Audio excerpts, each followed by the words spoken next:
Kabanata 3371. Malamig na tumawa si Butler John. Pagkatapos, isang malungkot na ekspresyon ang bumungad sa kanyang mukha. Akala mo ba bibigyan ka namin ng pagkakataon? Pumunta ka. Paralisahin mo siya. Sabay-sabay na humakbang pasulong ang mga taong nakasuot ng ginto, na malamig ang mga mata. Sabay-sabay ang bawat galaw nila, hanggang sa maging pareho ang kanilang paghinga. Ito ay medyo nakakatakot na tanawin. Tumawa siya. Ipapaparalyze mo ako. Kasama nitong tatlo dito. Tumigil ka sa pangangarap. Isang hakbang pasulong si Harvey. Walang saysay ang pag-aaksaya ng oras. Bakit hindi ka rin lumapit sa akin? Sabay-sabay na tayong lahat. Wala kang karapatan para gawin ni Butler John ang maruming gawain. Humagalpak ng tawa si Butler John. Kayong tatlo, magsama-sama kayo. Itigil ang pag-aaksaya ng oras. Tumango ang mga taong nakasuot ng ginto bago kumaway.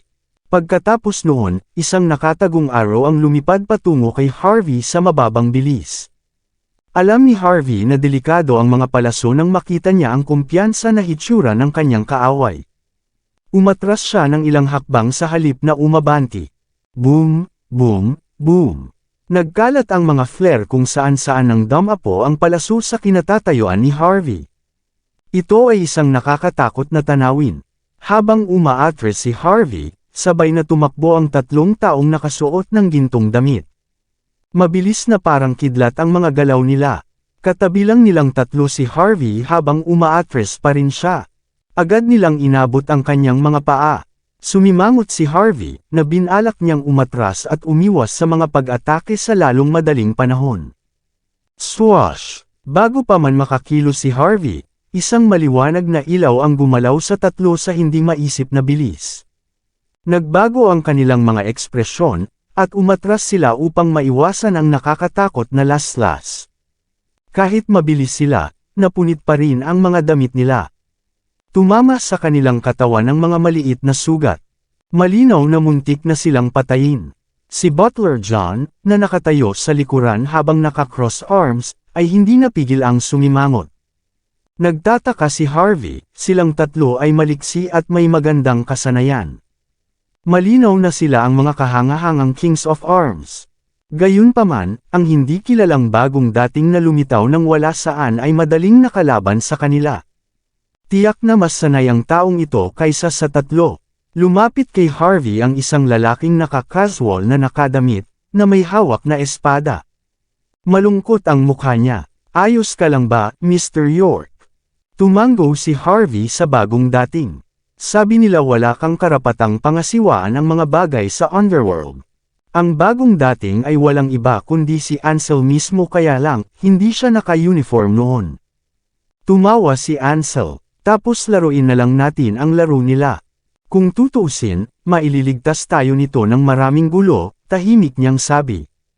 Pinanliitan ni Ansel ng kanyang mga mata ang tatlong nakasuot na gintong damit sa kanyang harapan. Kumunat ang noo niya. Tigre ng North Sea. If I remember correctly, kayong tatlo ay nasa wanted list sa Country H. How dare you guys appear here now? Sa tingin niyo hindi ko alam. Natural, na nakilala ni Ansel ang tatlong kaaway sa kanyang harapan.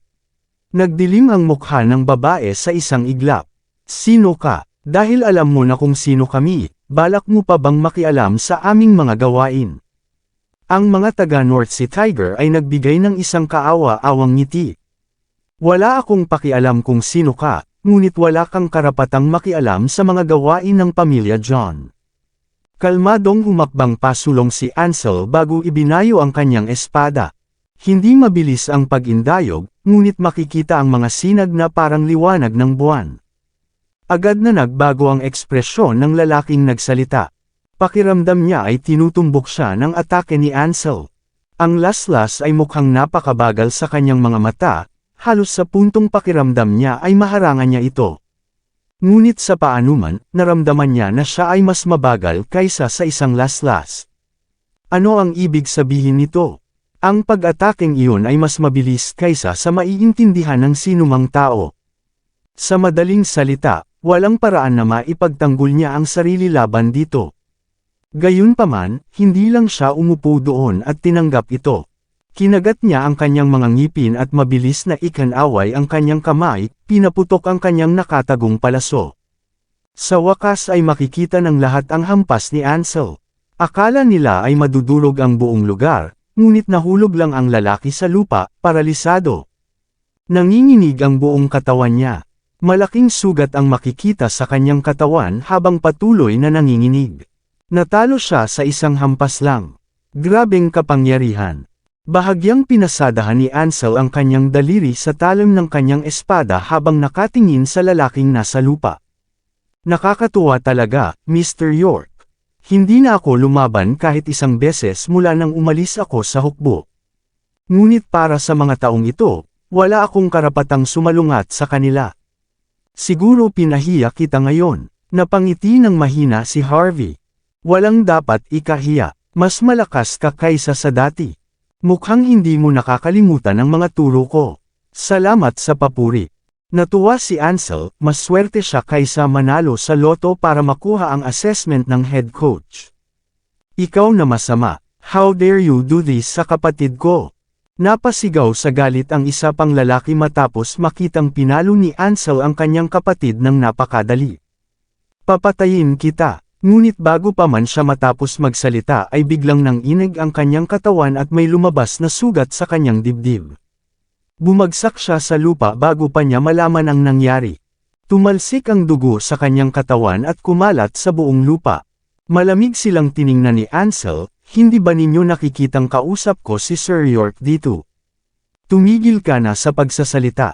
Isang nakakatakot na ekspresyon ang ipinakita ng babae. Ang North Sea Tiger ay isang hindi magagapi na figure. Noong naglingkod sila sa ilalim ng pamilya John, responsable sila sa pakikitungo sa mga taong imposibleng labanan sa publiko. Mayroon silang lakas na labanan ng hindi bababa sa 800 tao sa kanilang mga kamay. Palagi silang magtatagumpay sa kanilang misyon ng perpekto anuman ang mga posibilidad. Kaya naman, hindi nila inasahan na makakalaban nila ang napakalakas na kalaban. Naniniwala silang tapos na si Harvey kung wala si Rachel. Gayunpaman, may ibang dumating upang iligtas ang bastard na ito. Bumalik sa katinuan ng babae at tumawa sa galit. Sabihin ang iyong pangalan kung maglakas loob ka. Tingnan natin kung matatakot mo ako. Isang maliwanag na liwanag ang muling kumislap sa harap ng lahat. Itinaas ni Ansel ang kanyang espada nang hindi man lang tumitingin sa babae. Nais ng babae na umiwas sa pag-atake, ngunit siya ay medyo huli na. Kadiliman lang ang nakikita niya sa harap ng kanyang mga mata, at unti-unti siyang nawalan ng lakas. Bumagsak siya sa lupa, na paralisado kaagad pagkatapos. Walang nakakaalam kung siya ay mabubuhay o mamamatay. Sabihin ko ang pangalan ko. Sinasabi mo ba na parang makakapaghiganti ka kung sasabihin ko sa'yo kung sino ako? Kung hindi dahil sa aking pagkakakilanlan, maaari na kitang patayin ng 100 beses ngayon. Malamig na tinignan siya ni Ansel. Ang natitirang mga tao na nakatayo ay galit na kumaibot ang kanilang mga mata. Agad nilang inalis ang kanilang mga gun guard, ngunit ramdam na ramdam nila ang lamig at bigat ng kanilang mga armas sa sandaling iyon.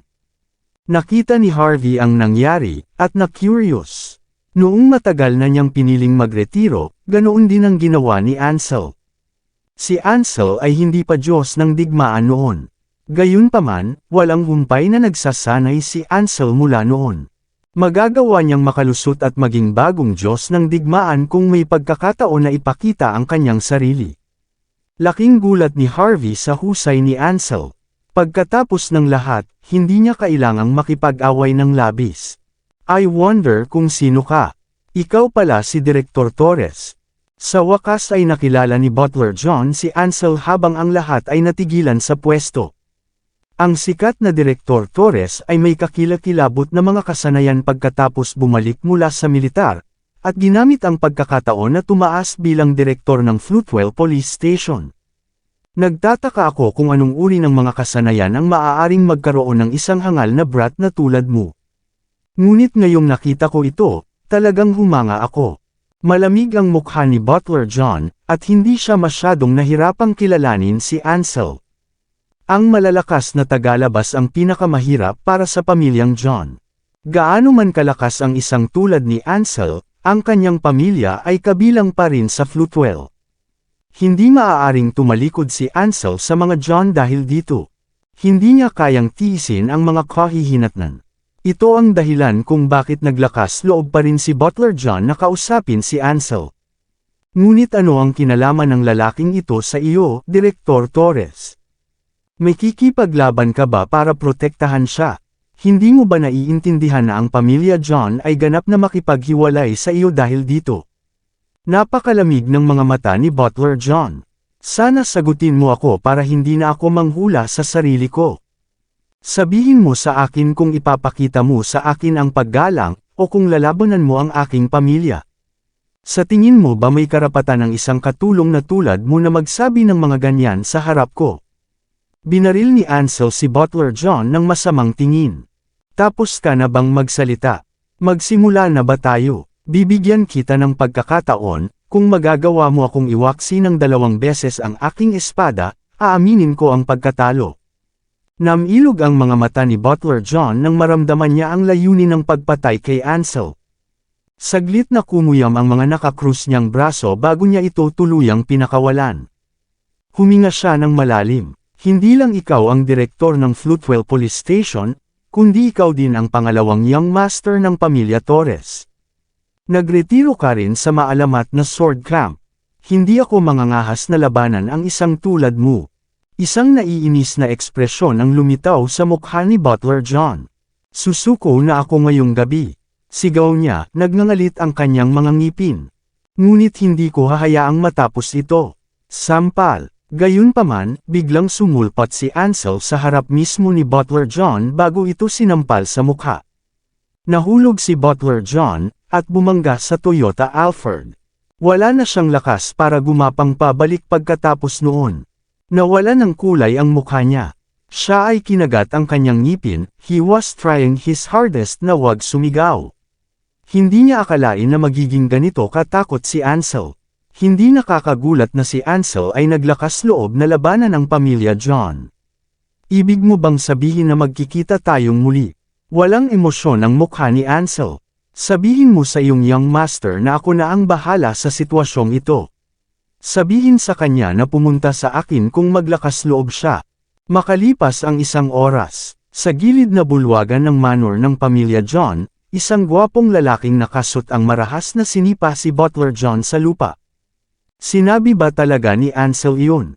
Sino ang nagbigay sa kanya ng lakas ng loob? Sa tingin ba niya magagawa niya ang lahat ng gusto niya dito dahil lang sa kaya niyang lumaban? Nakalimutan na ba niya na isang galaw lang nilumpo ng tiyuhin ko ang kanyang ama? Sa tingin ba niya kaya niyang kontrolin ang pamilya John dahil lang siya ang direktor ng Floatwell Police Station? Bobo, ang gwapong lalaki ay nagpakita ng napakalamig na ekspresyon. Siya ay walang iba kundi ang young master ng pamilya John, si Elliot John. Si Dahlia ay kapatid niya. Matapos marinig ang tungkol sa insidente kagabi, nagplano na si Elliot na harapin ang sitwasyon ng kanyang nakababatang kapatid na babae at bawiin ang dignidad ng pamilya sa proseso. Wala talaga siyang pakialam kung sino ang may kasalanan. Kaya, inutusan niya ang North Sea Tiger na kumilos. Dahil si Butler John, na palaging ginagawa ang kanyang trabaho ng perpekto sa kanila, naisip ni Elliot na madaling ibagsak si Harvey. Sa isang banda, makukuha ng mga pamilya ang kabayarang nararapat sa kanila. Sa kabilang banda, ang Heavenly Temple ay magkakaroon ng patas na pahayag. Ngunit hindi inaasahan ni Elliot na mapilayan ang North Sea Tigers.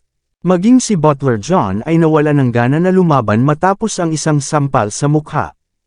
Dumi, lahat kayo. Galit na galit si Elliot, tapos sinipa niya pababa ang mga taong nasa harapan niya. Pinakain kayo ng maayos ng pamilya araw-araw. Nakukuha niyo lahat ng gusto niyo basta hilingin niyo. Pero ano ang ibinabalik niyo kapag kailangan kayo ng pamilya? Wala, hindi niyo ba naiintindihan na laging nananalo ang mas matapang? Kahit na si Ansel ay isang nakakatakot na manlalaban, kahit na siya ang maalamat na God of War, ano? Dapat ay lumaban kayo hanggang sa mapait na wakas. Bakit mo hinihila pabalik ang mga lumpo niyong katawan? Sinisikap ba akong takutin ni Ansel, o gusto mo bang alagaan kita habang buhay? Natalo na namin ang pamilya Torres 20 years ago. Kaya rin natin ngayon. Patawarin mo ako, young Master John. Ako ay walang magawa. Si Butler John ay may kahindik-hindik na ekspresyon sa kanyang mukha habang hawak niya ang kanyang dibdib. Ako ang may kasalanan nito. Handa akong tanggapin ang responsibilidad para sa kabiguan na ito. Bumalik akong buhay hindi para iligtas ang sarili kong balat, kundi para bigyan ka ng babala tungkol sa isang bagay. Hindi ko alam kung anong uri ng relasyon mayroon si Harvey sa pamilya Torres, ngunit tiyak na pinoprotektahan nila siya. Mas mabuting hindi natin sila lalabanan ng lantad. Hindi rin natin magagawa ang parehong bagay. Dapat nating subukan na papatayin sila ng ibang tao. Matapos masampal, naging mas kalmado na si Butler John kaysa dati. Patuloy na hindi nirerespeto ni Harvey ang pamilya. Ang kapatid ko ay nakulong sa kulungan dahil sa kanya. Gayunpaman, sinabi mo sa akin na huwag makipag-away sa kanya. Dahil lang sa pamilya Torres. Sino sila sa tingin nila? Wala silang karapatan. Si Butler John ay nanatiling tahimik, gusto lang niyang sabihin ang kanyang opinyon. Kung tatanggapin man ni Elliot o hindi ay desisyon ni Elliot ang masusunod. Ang Torres family ay wala. Hindi mahalaga kung gaano kalakas si Colton, baldado lang siya ngayon. Pero iba si Ansel, isang tahimik na boses ang umalingaw mula sa pasukan. Tinanong ko ang isang tao upang tingnan ito. Sumali si Ansel sa sword camp habang naglilingkod siya sa hukbo. Sinasabi na siya ay isang buhay na alamat at ang personal na bodyguard ng head coach. Kabanata 3375. Isang matandang nasa edad 50 ang lumakad ng naka-cross arm. Ang lalaking iyon ay ang head ng pamilya John, si Gavin John. Siya ang ama ni Elliot, at kapatid din ng nangungunang talento ng Golden Palace. Walang ibig sabihin si Ansel. Kahit na siya ang Diyos ng digmaan, hindi pa rin siya katugma sa Golden Palace. Gayunpaman, ang head coach ay hindi dapat gawing biro. Hindi natin pag-uusapan ang tungkol sa isang labanang Euro-Amerikano, ngunit isa pagkatapos ng unang digmaang pandaigdig sa gitnang silangan. Dahil sa head trainer, ang mga war gods ng ibang mga bansa ay hindi nang ahas na pumasok sa mga hangganan ng H-country. Ito lamang ay sapat na upang patunayan kung gaano katakot ang lalaking iyon. Bago makumpirma ang relasyon ng pamilya Torres sa lalaking iyon. Hindi matalino na labanan sila ngayon. Hayaan mong protektahan ni Ansel si Harvey sa nilalaman ng kanyang puso. Bakit mo ipaglalaban ang isang lalaking may labis na suporta para sa isang taong hindi mo naman kilala? Binigyan ni Gavin si Elliot ng mapait na tingin. Sa susunod, gamitin mo ang iyong ulo sa halip na ang iyong emosyon. Itigil ang pagsasabi ng mga kalokohang bagay na ito dahil lamang sa kontrolado ka ng iyong damdamin. Naging pabaya ako, ama. Pero, nakulong si Dahlia dahil sa bastard na iyon, nag-aalangan na sabi ni Elliot. Si Freddie ay halos mamatay dahil sa kanya. At pati na rin ang kabiguan ngayong gabi. Ang pamilya John ay ganap na mapahiya dahil dito. Kung may makabalita tungkol dito, paano natin makukuha ang ating posisyon bilang isang mas mataas na klaseng pamilya? Kahit ang reputasyon ng Golden Palace ay masisira din dahil sa atin. Galit na galit si Elliot John nang maisip niya ang mga tagalabas na talagang walang paggalang sa pamilya John. Kung tutuusin, kapantay niya ang tatlong young masters ng pamilya Bauer. Mas gugustuhin niyang mamatay kaysa hindi pahalagahan ng ganito. Kaya naman galit na galit siya matapos marinig ang pangyayari. Tumawa si Gavin John bago tinapik ang balikat ni Elliot. Nakalmado, dahil sinabi ni Ansel Torres na gusto niyang protektahan si Harvey York, dapat nating parangalan iyon kasama ng mga taong sumusuporta sa kanya. Hindi natin gagalawin si Harvey. Ngunit hindi ibig sabihin na hindi ito gagawin ng ibang tao. Ginawa ni Harvey na malumpo si Freddie Garcia. Siya ang nangungunang talento ng Heavenly Temple. Sabihin mo sa akin, kung talagang namatay siya. Ang mga Indian ba, na patuloy na nagdusa laban kay Harvey, ay uupo na lamang. Nagsuot ng mapaglarong ekspresyon si Gavin habang ipinapaliwanag niya ang sitwasyon kay Elliot. Ang isang tunay na upperclassman ay hindi dapat basta-basta hahabol sa kung ano ang nasa harap nila. Kailangan nilang makita ito sa mas malawak na pananaw. Sa ganoong paraan, maaari nilang planuhin ang kanilang tagumpay mula sa simula. Pagkatapos ay gagawin natin ito sa aking paraan.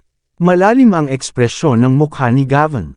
Ibang bagay, pumunta at sabihin sa Baroda Business Council at sa mga Bauer ang isang bagay mula sa akin.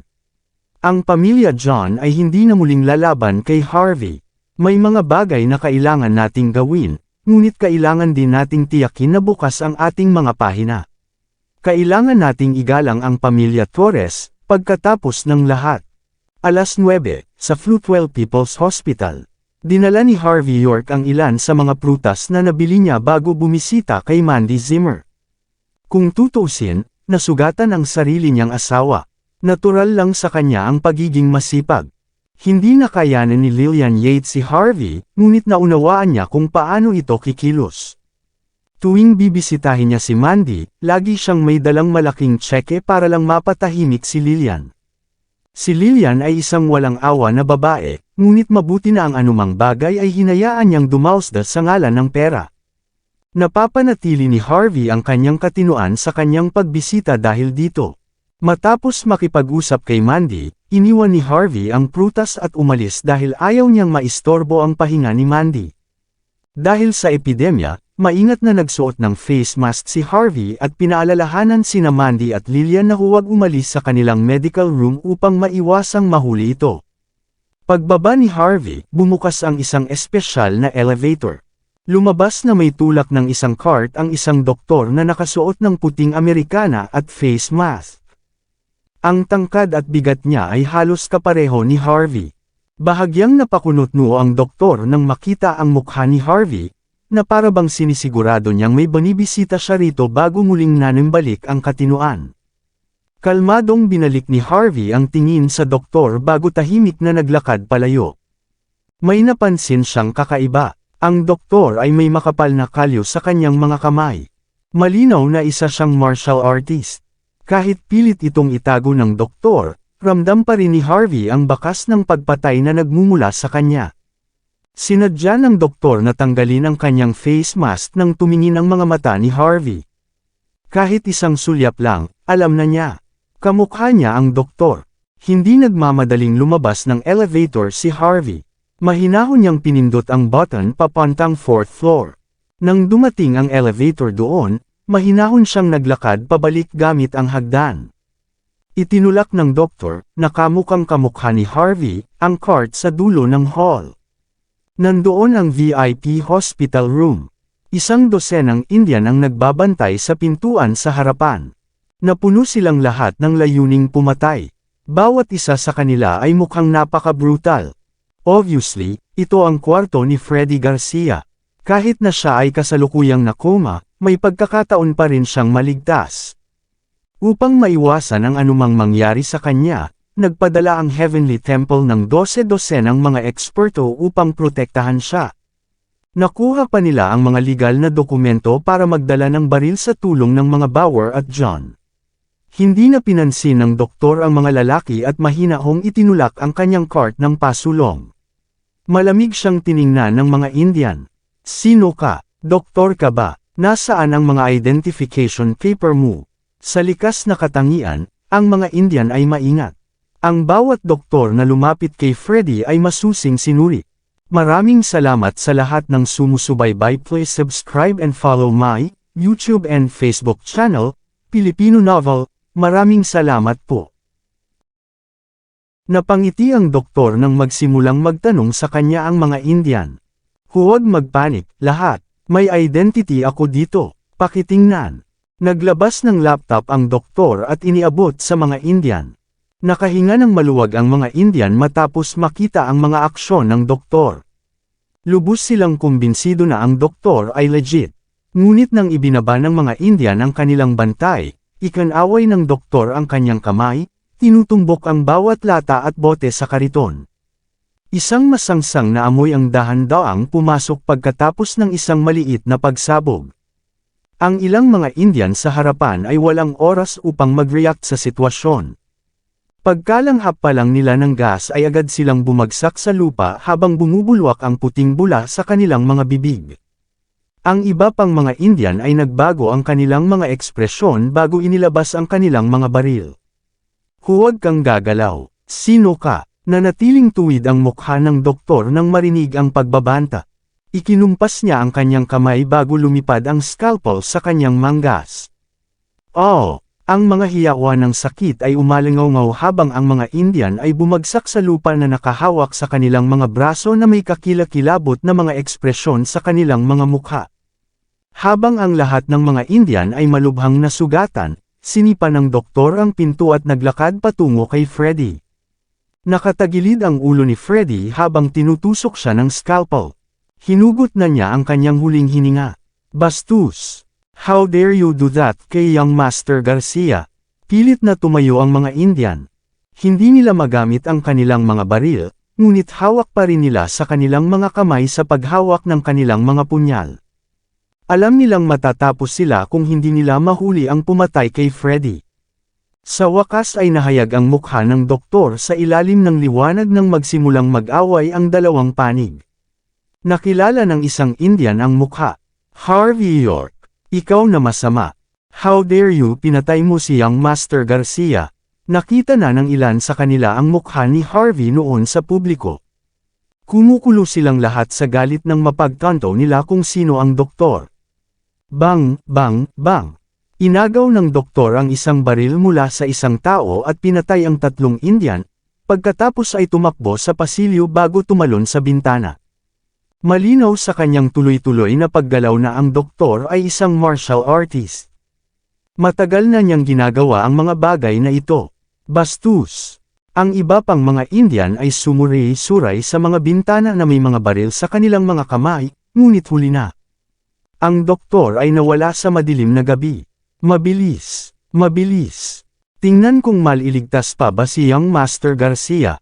Ang mga Indian ay tumakbo sa silid ng ospital na nagngangalit ang kanilang mga ngipin. Nakita nila ang walang buhay na katawan ni Freddy pagkapasok nila. Namatay siya, patay na talaga siya, tumutulo ang malamig na pawis sa kanilang mga leeg. Hindi man lang sila natauhan dahil sa sobrang galit. Sa wakas ay napagtanto nila na ito ay isang malaking problema. Mabilis, tawagan mo si Frankie Garcia. Sabihin sa kanya na ang kanyang kapatid ay pinatay. Ang gabing iyon ay nakatadhana na walang tulog. Madaling narating ng doktor ang eskinita sa labas ng ospital. May nakaparadang sasakyan para sa kanya doon. Ngunit sa sandaling umupo ang doktor sa driver's seat, nanlamig ang kanyang katawan. Isang scalpel ang inilagay sa kanyang lalamunan ng biglang. Magandang gabi. Napakamot ng ulo si Harvey York bago nagpakita ng mahinang ngiti. Nang makita ng doktor ang mukha ni Harvey, hindi siya makapag-react sa sitwasyon. Hindi niya inaasahan na makikilala niya ang totoong tao. Mabilis niyang sinubukang abutin ang kanyang armrest para sa kanyang baril, ngunit ang kanyang katawan ay muling nagyelo matapos lagyan ng puwersa ni Harvey ang scalpel. Hindi maganda iyan, ngumiti si Harvey. Kung gagayahin mo ako, at least try a little harder. Hindi ako gagawa ng armas ng ganoon kabilis. Nagpakita ng malamig na tingin ang doktor sa kanyang mga mata. Ayokong patayin ka, pero ngayong nandito ka na, wala akong choice kundi paalisan ka. Pinaalis mo ako. Nakangiting tanong ni Harvey. Ako ang may superior posisyon dito. Wala akong pakialam na pinatay mo si Freddy. Pero masama kung ako ang sisihin sa pangyayari, diba? Nakita ni Harvey ang buong operasyon ngunit hindi siya nagtangkang pigilan ito. Sa bagay, wala naman siyang kinalaman sa conflict. Huminga ng malalim ang doktor. Tuldok, gusto mo ba akong hulihin ng buhay? Sa tingin mo kaya mo? Tanong ng doktor sa malamig na tono. Ganon ba talaga kahirap? Ngumiti siya. Sa tingin mo ba makakalabas ka dito? Mamamatay ka kung lagyan ko lang ng konting pressure ang aking mga kamay. O sa tingin mo papatayin kita kung patuloy kang gumagalaw? At saka, loyal ka talaga. Sayang, ayoko pang mamatay ka. Hinamplas ni Harvey ang katawan ng doktor gamit ang kanyang kabilang kamay. Isang pakiramdam ng panghihina ay maaaring maramdaman sa loob ng katawan ng doktor sa isang iglap. Kaya niyang patayin ang napakaraming tao na sumalungat sa kanya noon, ngunit pakiramdam niya ay walang magawa, na parabang siya ay hindi nakakapinsala tulad ng isang tupa. Pagkatapos ay iginuhit ni Harvey ang kanyang scalpel at tinasa ang doktor. Naglilingkod ka ba sa pamilya John? Hinampas niya sa mukha ang doktor, dahilan para mailuwa niya ang lason na sinusubukan niyang kagatin. Ang mga mata ng doktor ay patuloy na kumikislap. Plano niyang wakasan ang sarili niyang buhay matapos na malaman na napilayan siya ni Harvey. Pero hindi niya inaasahan na siya rin pala ang mananakawan sa ginawa niyang iyon. Tama na ang usapan. Patayin mo na lang ako. Huwag kang mayabang. Magbabayad ka para sa pakikipaglaban sa mga taong hindi mo dapat labanan maaga o huli. Itinaas ng doktor ang kanyang ulo, pinuprotektahan ang huli niyang pagmamataas. Bilasan mo at gawin mo. Patayin ka. Kalmadong ngumiti si Harvey. Bakit ako dapat? Ikaw ay buhay na patunay. Kailangan kong tanungin kung saan mo nakuha ang mukha na iyon at kung bakit mo pinatay si Freddy. Huwag kang mag-alala. Gagawin ko ito ng mabilis. I have someone who will do that for me. Si Caden Ballmer ng Axe Gang, halimbawa, gusto niya ng pagkakataon na patunayan ang sarili niya. Sigurado akong gagawin niya ang lahat kung sasabihin ko sa kanya ang tungkol dito. May mapanuksong ekspresyon sa mukha ng doktor. Ang Golden Palace ay espesyal na nagsanay sa kanya bago ito. Ang isang ordinaryong gangster ay hindi maaaring buksan ang kanyang bibig sa unang lugar. Isang matamis na ngiti ang ipinakita ni Harvey bago kinuha ang kanyang telepono. Kailangan kita dito sa Floatwell People's Hospital, Caden. Kabanata 3380. Nang humingi ng tulong si Harvey York kay Caden Ballmer para samahan ang doktor. Sa bahay ng pamilyang John. Kalmadong humigop ng tsaa si Gavin John. Sa kanyang mga kamay ay ilang mga dokumento na may impormasyon tungkol kay Harvey, Joseph Bauer at ang mga Indian. Matapos plano ang kanyang mga plano na harapin si Harvey, kumuha siya ng isang tao na mag-imbestiga sa lahat ng mga taong iyon para sa kanya. Laking gulat niya sa impormasyong nakuha niya noong mga oras na iyon. Hindi niya napagtanto na si Harvey ay patuloy na hindi gumagalang sa mga Indian at kay Joseph mula nang siya ay dumating sa Floatwell. Natural lang na ang pamilya John ay magiging dehado laban sa kanya. Pagkatapos ng lahat, ang tagalabas na iyon, si Harvey, ay isang medyo misteryosong tao. Habang si Gavin ay nagpaplano ng higit pang mga plano, si Elliot John ay pumasok na may mahabang manipis na tabako sa kanyang bibig. Mukha siyang tuwang-tuwa sa oras na iyon. Nagawa namin, Dad. Excited talaga si Elliot. May balita lang kami. Patay na si Freddy Garcia. Pinatay siya ng bastos na si Harvey. Nakita ito ng mga Indian doon. Naupo si Gavin saglit bago nagliwanag ang mga mata. Sigurado ka bang patay na siya? Tiyak. Tiwala si Elliot. Teritoryo natin ang Floatwell. Maaari nating patayin ang sinuman kung gusto natin. Nandyan din ang mga pulis para imbestigahan ang sitwasyon. Tapos na si Freddy. Balita ko may balak din silang tanungin si Harvey. Pagkatapos, nagpadala si Elliot ng larawan ng katawan ni Freddy kay Gavin. Nakahinga ng maluwag si Gavin matapos tingnan ang mga litrato bago pinunit ang mga dokumento sa mesa. Dahil nasa punto na tayo, wala nang babalikan. Kailangan nating iangat pa ang palabas. Na-curious si Gavin sa puntong ito, tama. Ano ang nagiging reaksyon ng mga Indian sa sitwasyong ito? Galit na galit sila. Nababaliw na ang Baroda Business Council. Bakas sa mukha ni Elliot ang pagkasabik na para bang gumana ang plano mga niya. Patuloy na sumisigaw ang mga Indian na iyon tungkol sa isang tao mula sa bansa H na pumatay sa isang makapangyarihang Kshatriya. Kung hindi dahil sa mga pulis, ang mga lalaking iyon ay susugod na sa base camp ng Axe Gang. Nabalitaan din ito ng Heavenly Temple. Umalis kaagad si Cody Garcia pagkatapos nito. Sinabi nito na pupunta siya upang siyasatin ang sitwasyon mismo. Sinabi niya na hinihiling niyang malaman ang buong katotohanan. Natatakot akong si Frankie Garcia lang ang hindi makakalaban ni Harvey. Ngunit kahit si Cody ay galit tungkol dito, tiyak na magdurusa si Harvey kahit na hindi siya mamatay dito. Siyempre, hindi lang tama si Elliot. Alam niyang magulo si Harvey.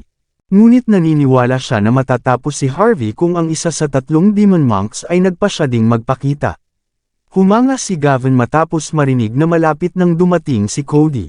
Hindi masama. Kung iyon ang kaso, dapat nating gawing mas madali para sa demon monk. Hayaan silang magdala ng mas maraming tropa kung kinakailangan. Kung tutuusin, mas marami, mas masaya. Siguraduhin hindi malalaman ng mga Indian ang pagkakasangkot ni Harvey. Matatakot sila kung gagawin nila.